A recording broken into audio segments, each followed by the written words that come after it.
పడిమెట్ల పైకెక్కి గుడికేగు భక్తులకు ఎదురొచ్చే బంగారు స్వామి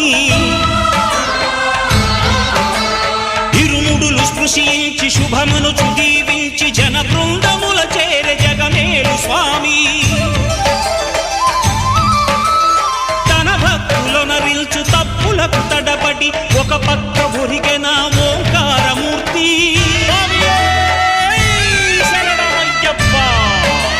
స్వాములందరూ తనకు సాయము కాగా ధీమంతుడై లేచే ఆ కన్య స్వామి